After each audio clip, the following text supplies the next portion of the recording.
শুরু হয় ঢাকা শহরে একের পর এক নৃশংস হত্যাকাণ্ডের মধ্য দিয়ে।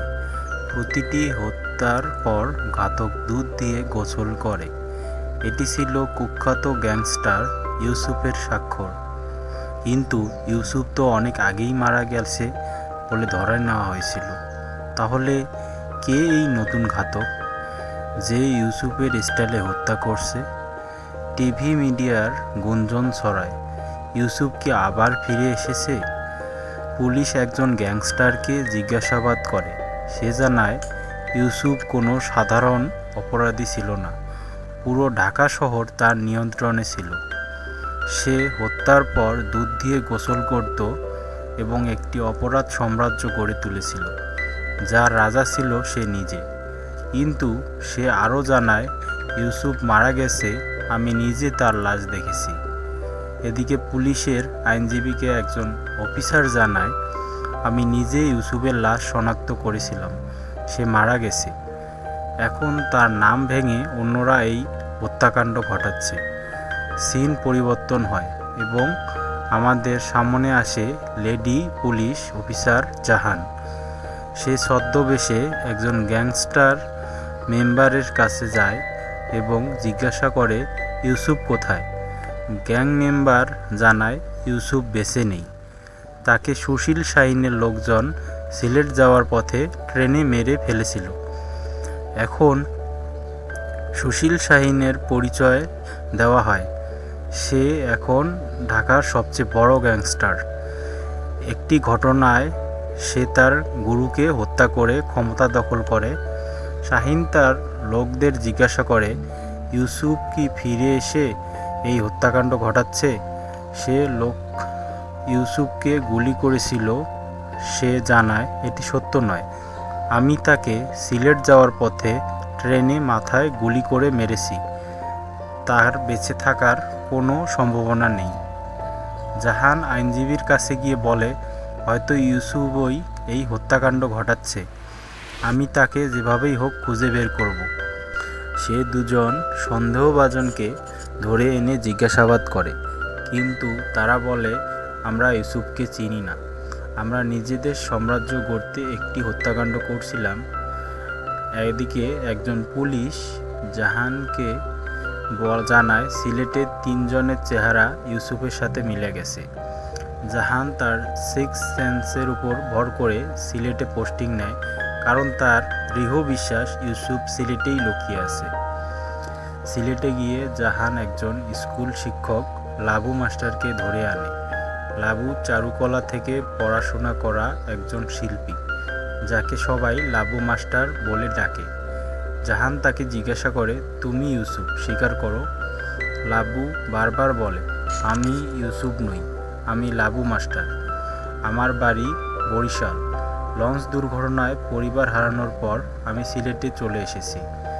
জাহান রেগে গিয়ে লাবুকে টর্চার করে, কিন্তু লাবু তার অবস্থান অটল থাকে। এদিকে লাবুকে ধরে আনায় স্থানীয় লোকজন ও স্কুলের শিশুরা আন্দোলন শুরু করে। জাহান তখন একজন ফুলের দোকানদার চাচাকে ধরে আনে, যিনি একসময় ইউসুফের ডান হাত ছিলেন। কিন্তু চাচা বলেন, এ ইউসুফ নয়। আন্দোলনের খবর আইনজীবীর কাছে পৌঁছালে তিনি জাহানকে লাবুকে ছেড়ে দিতে বলেন। লাবু ছাড়া পাওয়ায় আগে জাহানকে একটি শাড়ি পরা ছবি এঁকে দেয়। জাহান জিজ্ঞাসা করে, আমি তো কখনো শাড়ি পরি না, আমাকে শাড়িতে কোথায় দেখলে? লাবু বলে, আমি একজন শিল্পী, আমার কল্পনায় এসেছিল, শাড়িতে তোমাকে সুন্দর লাগবে। কয়েকদিন পর জাহান শাড়ি পরে লাবুর স্কুলে গিয়ে ক্ষমা চায়, আমার ভুল হয়েছে, তোমাকে মারা উচিত হয়নি। লাবু বলে, ঠিক আছে, সমস্যা নেই। জাহান তাকে কফির প্রস্তাব দেয়, কিন্তু লাবু প্রথমে তা প্রত্যাখ্যান করে। এদিকে শাহীন জানতে পারে লাবু মাস্টারের কথা। তার লোকজন লাবুকে তুলে নিয়ে আসে, কিন্তু জাহান শাড়ি পরে হাজির হয়ে তাদের সঙ্গে লড়াই করে। শাহীনের একজন লোক জানায় লাবু ইউসুফ নয়। তখন শাহীন তার লোকদের ফিরে যেতে বলে। জাহান আবার লাবুকে কফির প্রস্তাব দেয়। এবার লাবু রাজি হয়। কফি খেতে খেতে জাহান বলে, তোমাকে অনেকে মারতে আসবে, কারণ তুমি দেখতে ইউসুফের মতো। আমাকে বিয়ে করো, আমি তোমাকে রক্ষা করব। লাবু মজা করে বলে, জেলে যেতে রাজি, কিন্তু তোমাকে বিয়ে করব না, তুমি ভয়ঙ্কর। এরপর তাদের মধ্যে মজার মুহূর্ত কাটে।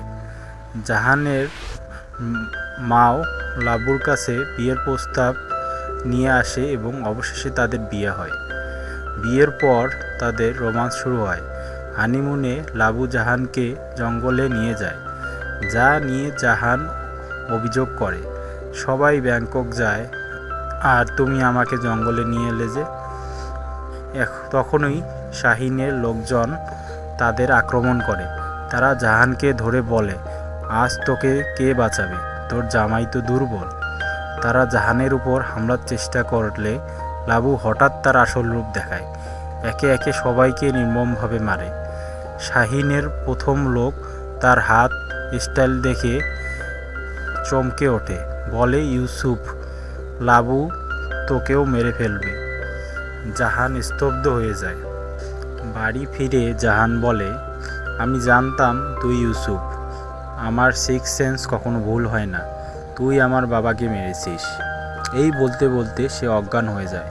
হাসপাতালে নিয়ে গেলে ডাক্তার জানায় জাহান মা হতে চলেছে, কিন্তু জাহান এতে খুশি না হয়ে অ্যাবর্শনের কথা বলে। তখন ইউসুফ বলে, আমি পুলিশের কাছে আত্মসমর্পণ করব, তবে তার আগে তুমি আমার বাবা এসআই ফরিদ উদ্দিনের কেস রিওপেন করো। ফ্ল্যাশব্যাকে দেখানো হয় ইউসুফের ছোটোবেলায় তার বাবা ফরিদউদ্দিন ছিল তার সব কিছু। বড় হয়ে ইউসুফ বিসিএস প্রস্তুতি নিচ্ছিল বাবার স্বপ্ন পূরণের জন্য, কিন্তু এলাকার কমিশনার ফরিদের বিরুদ্ধে দুর্নীতি মামলা তুলে নিতে চাপ দেয়। ফরিদ রাজি না হয়ে কমিশনার একটি মেয়েকে দিয়ে ফরিদের বিরুদ্ধে মিথ্যা হয়রানির অভিযোগ তোলে এবং তাকে জুতার মালা পরিয়ে অপমান করে। ইউনুস এসে বাবাকে সান্ত্বনা দেয় এবং কমিশনারের কাছে গিয়ে তার হাত ছিঁড়ে ফেলে। কমিশনার মারা গেলে ইউসুফ পালিয়ে যায়। তারপর ফরিদকে চাকরি থেকে সাসপেন্ড করা হয়।